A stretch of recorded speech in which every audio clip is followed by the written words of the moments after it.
So ನಾನು first ದಿನ ಸ್ಕೂಲ್ಗೆ ಅಂತ ಹೋದಾಗ ನಮ್ಮಪ್ಪ ನನ್ನ ಸೈಕಲಲ್ಲಿ ಕರ್ಕೊಂಡು ಹೋಗಿದ್ರು. ಓಕೆ. ಸೊ ನನಗೆ ಸ್ಕೂಲ್ಗೆ ಹೋಗಕ್ಕೆ ಇಷ್ಟ ಇಲ್ಲ.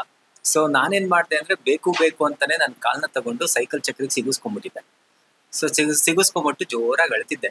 ನಮ್ಮಪ್ಪ ಸಮಾಧಾನ ಮಾಡಿ ಬುಕ್ ಸ್ಟೋರ್ಗೆ ಹೋಗಿ ಎಲ್ಲರೂ ತಗೊಳ್ಳೋಂಥ ಶ್ರೀಮಂತ್ರದ್ದು ಒಂದು ಪೆನ್ಸಿಲ್ ಬರುತ್ತೆ ಗೊತ್ತಾ, ಅಪ್ಸರಾ ಬ್ಲ್ಯಾಕ್ ನಮ್ಮಪ್ಪ ಪೆನ್ಸಿಲ್ ಕೊಡಿಸಿ ಕರೆಕ್ಟಾಗಿ ಹೋಗಿ ಐ ಥಿಂಕ್ ನಾನು ಪ್ರೀ ನರ್ಸರಿ ಸೇರ್ಕೊಂಡಿಲ್ಲ, ಡೈರೆಕ್ಟ್ಲಿ LKG ಜಾಯ್ನ್ ಮಾಡಿಸಿದ್ರು. ಡೈರೆಕ್ಟ್ಲಿ LKG ಅದು ಹೆಡ್ ಸ್ಟಾಫ್ ರೂಮ್ ಇದೆಲ್ಲ, ಅಂದ್ರೆ ಹೆಡ್ ಮಾಸ್ಟರ್ ಕ್ಯಾಬಿನ್ ಪಕ್ಕದೇ ನನ್ನ ಕ್ಲಾಸ್ ರೂಮ್ ಇತ್ತು.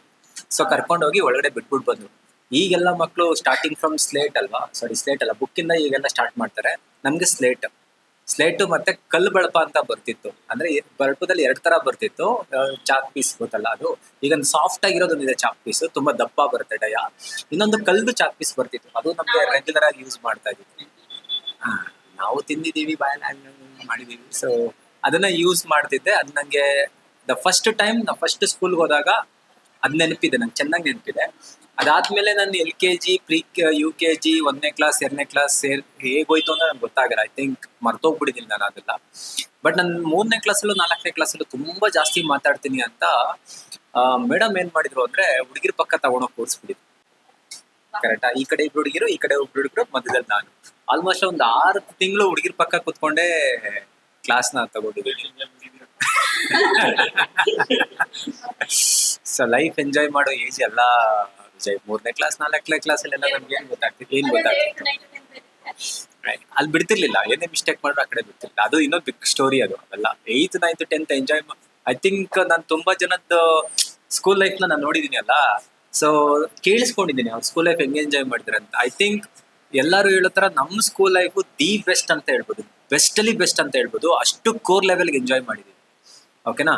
ಅಂದ್ರೆ ಹೇಗೆ ಅಂದ್ರೆ ಸಿಕ್ಕಾಪಟ್ಟೆ ನಾವು ನಮ್ ಲೆಕ್ಚರರ್ಸ್ ಗಳೆಲ್ಲ ಭಯಾನಕ ಇದ್ರು. ಓಕೆ, ಬಟ್ ಅವ್ರಿಗೂ ಕೊಡ್ದಂಗೆ ನಾವು ರೋದನೆಗಳನ್ನ ಕೊಟ್ಟಿದ್ದೀವಿ. ಈ ಎಲ್ಲಾ ಟೀಚರ್ಸ್ ಹೇಳ್ತಿರ್ತಾರೆ ಗೊತ್ತಲ್ಲ, this the worst batch from ಏನೋ ನಾನು ಲೈಫಲ್ಲಿ ನೋಡಿರೋದು ಅಂತ.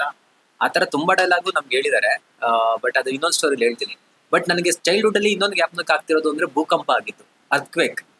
ಗುಜರಾತ್ ಅಲ್ಲಿ ಆಗಿತ್ತು ಗೊತ್ತಲ್ಲ earthquake. I think 2002 to 2004 in between ಏನೋ ಆಗಿತ್ತು. ಎಕ್ಸಾಕ್ಟ್ಲಿ ನಂಗೆ ಇಯರ್ ಇವಾಗ ತಕ್ಷಣ ಜ್ಞಾಪಕ ಬರ್ತಾ ಇಲ್ಲ. ಸೊ ಅಲ್ಲಿ ಭೂಕಂಪ ಆಗ್ಬಿಟ್ಟಿದೆ. ಅವರು ಏನ್ ಹೇಳಿದ್ರೆ ಮತ್ತೆ 2 ದಿನ ಭೂಕಂಪವಾಗುವ ಸಾಧ್ಯತೆ ಇದೆ ಅಂತ ನ್ಯೂಸ್ ಅಲ್ಲೆಲ್ಲ ಅನೌನ್ಸ್ ಮಾಡಿದ್ರು.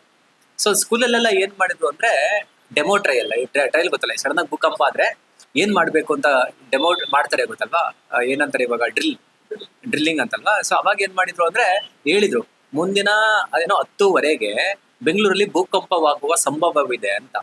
ಸೊ ಎಲ್ಲ ಏನ್ ಮಾಡಿದ್ರು ಅಂದ್ರೆ ಬೆಲ್ ಹೊಡೆದ್ಬಿಟ್ರು 10:00 ಎಲ್ಲ. ಐ ಥಿಂಕ್ 9 ಗಂಟೆಗೇನೋ ಸ್ಕೂಲ್ಗೆ ಹೋಗಿದ್ದೀವಿ, 10 ಗಂಟೆ 10:00 ಬೆಲ್ ಹೊಡೆದ್ರು. ಎಲ್ಲ ಬಿದ್ನೋ ಅಂತ ಎಲ್ಲ ಓಡ್ಬಂದು ಗ್ರೌಂಡ್ ಅಲ್ಲಿ ಅಸೆಂಬಲ್ಡ್ ಆದ್ವಿ. ನಾನೇನ್ ಮಾಡಿದ್ದೆ ಅಂದ್ರೆ ನನ್ನ ಬ್ಯಾಗ್ ಸರಿಯಾಗಿ ಪ್ಯಾಕ್ ಮಾಡಿರ್ಲಿಲ್ಲ. ಸೊ ಮತ್ತೆ ಏನ್ ಮಾಡಿದೆ ಅಂದ್ರೆ ಎಲ್ಲರೂ ಕೆಳಗಿಳಿದ್ಮೇಲೆ ನಾನು ಒಬ್ಬನೇ ಸಪ್ರೇಟ್ ಆಗಿ ಹೋಗಿ ಜಾಮೆಟ್ರಿ ಬಾಕ್ಸ್ ಎಲ್ಲ ಹಾಕಿ ಬ್ಯಾಗ್ ನೀಟಾಗಿ ಪ್ಯಾಕ್ ಮಾಡಿ ಅಲ್ಲೇ ಬಿಟ್ಬಿಟ್ಟು ಮತ್ತೆ ನಡ್ಕೊಂಡ್ ಬಂದೆ.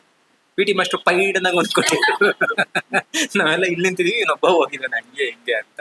ಸೊ ಇದೊಂದು ಸಖತ್ ಜ್ಞಾಪನ ಇದೆ ನನಗೆ. ಇನ್ನ ಸ್ಕೂಲ್ ಬಿಟ್ಟು ಬರೋ ಟೈಮಲ್ಲಿ ಲಿಟ್ರಲಿ ನಾನೇನು ಸ್ಕೂಲ್ ಸ್ಟೂಡೆಂಟ್ ಅಥವಾ ಫ್ರೆಂಡ್ಸ್ ಜೊತೆ ಅಷ್ಟು ಕೋರ್ ಲೆವೆಲ್ಗೆ ಏನು ಕನೆಕ್ಟ್ ಆಗಿರ್ಲಿಲ್ಲ. ನಾನು ತುಂಬಾ ಐಸೋಲೇಟೆಡ್ ಸ್ಟೂಡೆಂಟ್ ತರ, ಅಂದ್ರೆ ಸುಮ್ಮನೆ ಗುಬ್ಬಿ ಮರಿ ತರ ಹೋಗೋದು ಕುತ್ಕೊಳ್ಳೋದು. ಹೆಂಗೆ ಅಂದ್ರೆ ಮುಂದೆಗಡೆ 2 ಬೆಂಚ್, ಹಿಂದೆಗಡೆ 2 ಬೆಂಚ್, ಖಾಲಿ ನನ್ನ ಮಧ್ಯದಲ್ಲಿ. ಅದು ಫಸ್ಟ್ ಅಲ್ಲಿ. ಓಕೆನಾ? ಸೊ ಈ ಕಡೆ ಮಧ್ಯದಲ್ಲಿ ಗ್ಯಾಪು, ಈ ಕಡೆ ಹುಡುಗಿರು. ನಮ್ದು ಹೆಂಗೆ ಅಂದ್ರೆ ಸ್ಟ್ರೆಂತ್ 25 ಜನ ಪ್ಲಸ್ 25 ಜನ, 50 ಜನ ಒಂದು ಬ್ಯಾಚ್. ಸಮ್ಮರ್ ಬಂದ್ರೆ ಸಖತ್ತಾಗಿತ್ತು. ಟಾಪ್ ಫ್ಲೋರ್ ಅಲ್ಲಿ ಇದ್ವಿ. ಶೀಟ್ RCC ಶೀಟು ಹೆಂಗ್ ಹೊಡಿಯೋದು, ಬಿಸಿಲು ಅಂದ್ರೆ ಹಂಗ್ ಹೊಡಿತಿತ್ತು ಬಿಸಿಲು. ಬಟ್ ಅಂತ ಇರೋದು ನಾನು ಜಾಸ್ತಿ ಸ್ವೆಟರ್ ಹಾಕೊಂಡು ಹೋಗ್ತಾ ಇದ್ದೆ. ಅದೊಂದು ನನ್ನೊಂಥರ ಸಿಗ್ನೇಚರ್. ಈಗಲೂ ನನ್ನ ಸ್ಕೂಲ್ ಫ್ರೆಂಡ್ ಯಾರಾದ್ರೂ ಜ್ಞಾಪಿಸ್ಕೊಂಡ್ರೆ ಅಥವಾ ನೆನ್ಸ್ಕೊಂಡ್ರೆ, ಸ್ವೆಟರ್ ಹಾಕೊಂಡ್ಬರ್ತಿದ್ದಲ್ವಾ ಯಾವಾಗ್ಲೂ ನೀನು ಅಂತ. ನನ್ನ ಕಾಲೇಜ್ ಲೈಫಲ್ಲೂ ಅಷ್ಟೇ majority of the time any day ನಾನು ಸ್ವೆಟರ್ ಹಾಕೊಂತಿದ್ದೆ. ಅದು ಯಾಕೆಂದ್ರೆ ನಂಗೆ ಇಲ್ಲಿವರೆಗೂ ಗೊತ್ತಾಗಿಲ್ಲ. ಬಟ್ ಅದೇನೋ ಅದೊಂದು ಫ್ಯಾಷನ್ ಟ್ರೆಂಡ್, ಅಥವಾ ಇನ್ಶಲ್ಟ್ ಬಿಟ್ರೆ ಏನೋ ಒಂಥರ ಚೆನ್ನಾಗಿ ಕಾಣ ಅಲ್ವೇನೋ ಅನ್ನೋದೊಂದು ಫೀಲ್. ಆ ತರ ಸ್ವೆಟ್ರ್ ಯಾರು ಕಮಲ ಅಂತ ಚೆಲುವೆ ಯಾರು ಸ್ವೆಟ್ರ್ ಮೇಲೆ ಸಿಗ್ನೇಚರ್ ಹಾಕಿ ಪಾರ್ಸಲ್ ಮಾಡಲಿಲ್ಲ ಸಂಜಯ್. ಸೊ ಸ್ಕೂಲ್ ಲೈಫಲ್ಲಿ ನಾನು ತುಂಬಾ ಸೈಲೆಂಟ್, ಹುಡುಗಿರ ಜೊತೆ ಜಾಸ್ತಿ ಮಾತಾಡ್ತಾನೆ. ನಮ್ಮಪ್ಪ ಎದುರಿಸ್ಬಿಟ್ಟಿದ್ರು ಆಕ್ಚುಲಿ, ಹುಡುಗಿರಂದ್ರೆ ರಾಕ್ಷಸಿಯರು, ಮಾತಾಡ್ಸ್ಬೇಡ ಜಾಸ್ತಿ ಅಂತ. ನಾನು ಮಾತಾಡ್ಸಿಲ್ಲ. ಆಮೇಲೆ ನನಗೆ ಗೊತ್ತಾಗಿತ್ತು.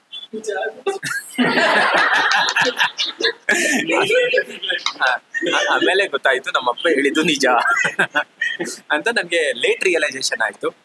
ಸೊ ಇದು ನನ್ನ ಸ್ಕೂಲ್ ಲೈಫು. ಈ ತರ ತುಂಬಾ ಇದೆ ಇನ್ನು. ಐ ಥಿಂಕ್ ಇದೇನಾದ್ರು ವಾಟ್ ಐ ಕ್ಯಾನ್ ಸೇ, ಇನ್ನು ಎಕ್ಸ್ಪ್ಲೋರ್ ಮಾಡೋದು ತುಂಬಾ ಇದೆ.